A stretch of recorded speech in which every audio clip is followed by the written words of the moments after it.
Hey everyone, welcome to the another episode of Life Unlocked series, episode number 7. तो जिस topic पे बात करने वाले थे वो ऑब्वियसली आपको पता होगा पर्सपेक्टिव के ऊपर। तो मैं ये बोलना चाह रहा था कि ये एपिसोड में कि आपका देखने का नज़रिया, चाहे वो कोई भी चीज़ हो, चाहे आपकी गर्लफ्रेंड या बॉयफ्रेंड आपको छोड़ के गया हो या आप अपने करियर पे अपने करियर को देख रहे हो या अपने गोल को देख रहे हो, छोटी सी छोटी चीज़ लेके बड़ी सी बड़ी चीज़ तलक, आपका ये पर्सपेक्टिव काफ़ी मदद करता है आपके चीज़ में। और ये बेसिकली आप इसको बोल सकते हो कि एक लेंस है दुनिया को देखने के लिए, जिससे आप कैमरे में लेंस चेंज करते हो to get some to shoot different pictures. वैसी पर्सपेक्टिव की लेंस ज़रूरत रहती है इस दुनिया में, अलग अलग एंगल, अलग अलग व्यू से देखने के लिए। तो पर्सपेक्टिव उसमें मदद करता है आपको। और जितना ये बोलना आसान लग रहा होगा कि जस्ट अपना लेंस बदलो, उतना वैसे एक्चुअल में आसान है नहीं। क्यों आसान नहीं है? क्योंकि जो आपका पर्सपेक्टिव है वो कहीं ना कहीं आपके बचपन से फॉर्म होता हुआ आ रहा है। आपके पर्सपेक्टिव आपका बेसिकली थॉट और बिलीफ से फॉर्म होता हुआ आया। तो जो बचपन में आपके थॉट्स एंड बिलीफ फीड किए होंगे, उसी के बेसिस पे आपका पर्सपेक्टिव होएगा। और उसको अब भी जाके चेंज करना तो थोड़ा मुश्किल है, लेकिन नामुमकिन नहीं है। अगर आप अपने देखने का नज़रिया बदल लेते हो तो आप आपको कोई गम ही नहीं होएगा इस दुनिया में। ना किसी से कोई शिकायत होएगी, ना कुछ गम होएगा, ना किसी से कोई एक नीड होती है ना, लाइक सामने वाले इंसान की वो नीड भी नहीं रहेगी। ना कोई शिकायत रहेगा सामने वाले इंसान से या किसी से भी। ना आप दुखी रहोगे, क्योंकि अगर आपका पर्सपेक्टिव चेंज होता है, आप देखने का नज़रिया चेंज कर लेते हो, तो आप, आई विल से कि आप मोर सेटिस्फाइड रहते हो हर एक चीज़ में। आप हर एक सिचुएशन को हैंडल करना जान लेते हो। अगर मैं बात करूँ कि पता नहीं, बहुत सारे लोगों की, आई मीन इस एज में स्पेसिफिकली रिलेशनशिप टूट जाता है, वो अच्छे से चल नहीं पाता और छोड़ के चले जाते हैं।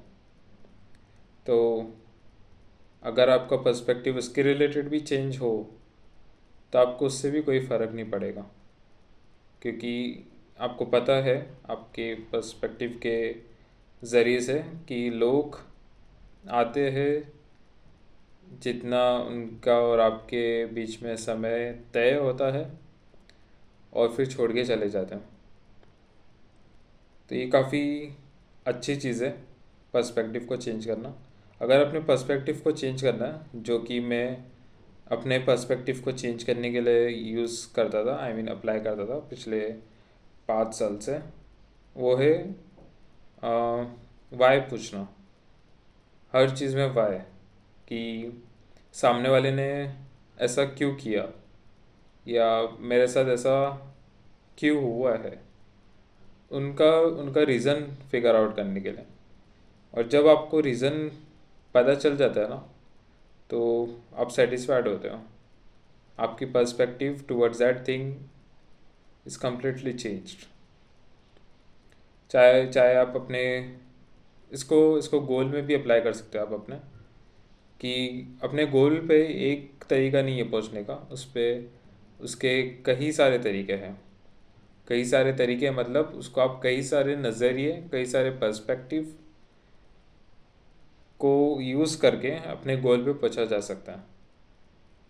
और अगर आप किसी चीज़ में हार भी जाते हो, लाइक अपने गोल पे रीच नहीं कर पाते हो, तो भी वहाँ पे आपका पर्सपेक्टिव काम आता है। अगर आपके पास लाइक अगेन बताने की, ठीक है एक ही चीज़ फेल हुआ है, फेल आपके अच्छे के लिए, और fail is a part of the journey. वो सारी चीज़ें, वो सारी चीज़ें जो थॉट्स जो आते हैं आपके दिमाग में, वो बेसिकली आ रहे होते आपके पर्सपेक्टिव चेंज के वजह से। तो अपने पर्सपेक्टिव पे काम कीजिए, क्योंकि यही एक चीज़ है जो आपको दुनिया से डिस्कनेक्ट कर देगी। दुनिया से डिस्कनेक्ट करना मतलब, अगर आपको कोई छोड़ के भी चले जाए तो आपको कोई इशू नहीं होएगा, कोई दुख नहीं होएगा, आपको ना उससे कोई शिकायत होएगी। आप अपना अगर गोल भी रीच नहीं कर पाते हो, लाइक फेल हो जाते हो, तभी भी आपको उसमें उससे भी कोई दुख नहीं होएगा, कोई शिकायत नहीं होएगी। आप बस अपने काम में चले जाते हो, लाइक काम करते जाते हो और बढ़ते जाते हो आगे। So power of reframing is very important for today's generation, for you, for me, and try to change how you look the other way। और अगर मैं बोलूँ तो सबके like there is always a perspective, two different perspective, at least two different perspective. जैसे coin के heads and tails होते हैं, वैसे ही इंसान की भी दो शक्लें होते हैं। आप समझ ही गए मैं क्या बोल रहा हूँ। वैसे ही एटलीस्ट दो पर्सपेक्टिव तो कहीं ना कहीं होता ही है। तो आप ट्राई कीजिए कि वो दूसरे पर्सपेक्टिव को आप अनलॉक कर पाए। थर्ड भी हो सकता है, फोर्थ भी हो सकता है। सो change your perspective, be more happier in your life, and that's all for this episode. I hope you liked it, and मिलते हैं हम लोग नेक्स्ट एपिसोड में।